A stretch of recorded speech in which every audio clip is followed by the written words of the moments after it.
여러분도 아마 다 여행은 좋아하고 나도 길을 떠나고 싶다. 정말 매일 가출하고 싶다. 예. 근데 나가면 도대체 어쩌란 말이냐. 이제 이런 이제 반문이 생기실 거예요. 그래서 길을 나서려면 어떤 지혜, 노하우, 워밍업이 필요한가. 이제 그거를 한번 제가 머릿속에 정리를 해봤어요. 근데 저는 이제 중년의 백수가 돼서 중년의 길바닥에 이제 나앉은 거거든요. 중년 백수가 사실 더 힘듭니다. 사실은 청년 백수는 아직 청년이라고 하는 이 이제 그 시간적인 어떤 자신감도 있고, 그다음에 청년 백수는 뭐 중년들이 좀 이렇게 뭔가 좀 도와주려고 하잖아요. 이 중년 백수는 아무도 도와주지 않습니다. 아무도 안 됐어 하지도 않아요. 그냥 한심할 뿐이에요. 그런데 그때 이제 제가 이제 길 위에서 새로 인생을 다 시작해야 돼 라고 할 때 뭐가 가장 중요했는가를 한번 되새겨 봤거든요. 그러면 일단 자립이 제일 중요합니다. 그 자립은 경제적 자립인데 이거는 다 아실 거예요. 돈이 있어야지 이런 생각. 근데 그거보다 더 중요한 게 정신적 독립이에요. 정신적으로 내가 정말 두 발로 서서 내 힘으로 살아가고 내 인생을 온전히 내가 책임지겠다고 하는 이런 마음의 결단이 필요합니다. 근데 이 정신의 영역을 너무 소홀히 하기 때문에 오로지 돈만이 나를 규정한다고 생각을 해요. 그렇죠. 그렇게 생각하면 자존감이 뭐 엄청나게 떨어지고 도대체 방법이 없어 보여요. 그 중년에도 방법이 뭐 있었겠습니까, 사실? 중요한 거는 내가 내 밥벌이를 하면서 절대 화폐에 예속되지 않는 이 힘을 길러야겠다. 그러니까 제일 중요한 건 얼마를 버느냐가 아니에요. 내가 얼마나 소비의 욕망으로부터 벗어날 수 있는 거예요. 그걸 할 수 있으면 돈에 대해서 두렵지 않습니다. 그러니까 저는 그래서 정말 딱 삶에 필요한 거, 내 자존감을 지키는 데 필요한 거 말고는 다 버릴 수 있는 그런 정신적 토대를 쌓았어요. 그러니까 지금 이제 청년들이 삶이 암울하고 막 앞이 보이지 않는 건 소비에 대한 욕망을 다 설정해 놓고 내가 지금 벌 수 있는 거를 딱 거기에 대입을 하면 시급 얼마로 환원이 돼요. 이게 내 자존심이 돼버리는 거예요. 시급 5,000원, 7,000원. 그래서 거기서 더 오르면 뭐 500원, 1,000원이 오르는 거. 500원, 1,000원에 지금 내가 막 자존감이 왔다 갔다 하는 거죠.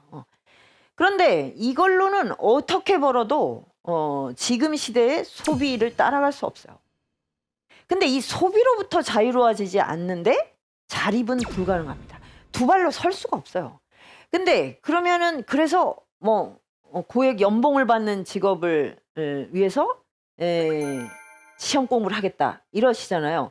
근데 그게 정말로 내가 원하는 거고 내 인생에 자립을 주는 건지 한번 따져봐야 됩니다.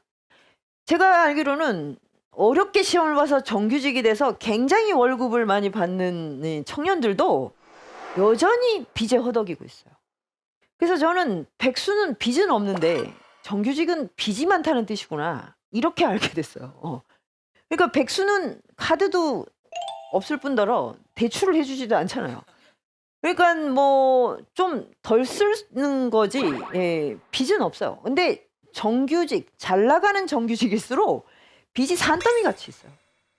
저는 일개 절대로 자유라고 생각하지 않습니다. 언제 끝날까요, 그게 대체? 궁극적으로 인간이 이 자립을 하는 건 내가 버는 수 있는 경제활동하고 그리고 내가 무엇을 쓸 것인가에서 내가 온전히 주인이 돼야 됩니다. 그러려면 이 어마어마한 소비의 유혹, 여기에 휘둘리지 않는 정신적 자립이 필요해요. 이 배짱이 필요합니다. 내가 진짜 뭐 헐벗지 않으면 가장 싼 옷을 입고 있어도 당당해야 돼요. 이게 청년이에요. 근데 지금 청년들은 브랜드가 있는 옷을 보면 바로 기가 죽고. 그래서 뭐 이런 예도 들었어요. 6개월 동안 알바를 해서 그 돈을 정말 라면만 먹으면서 모아가지고 그 돈으로 한 방에 명품백을 산대요.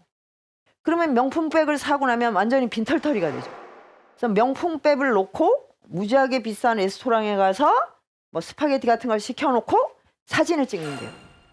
사진을 찍어서 인스타그램에 올린 다음 다시 명품백을 중고시장에 판답니다. 여러분도 혹시 이렇게 해서 자기의 자존심을 지키려고 하면 이거는 영원히 화폐와 상품의 노예가 될 수밖에 없거든요.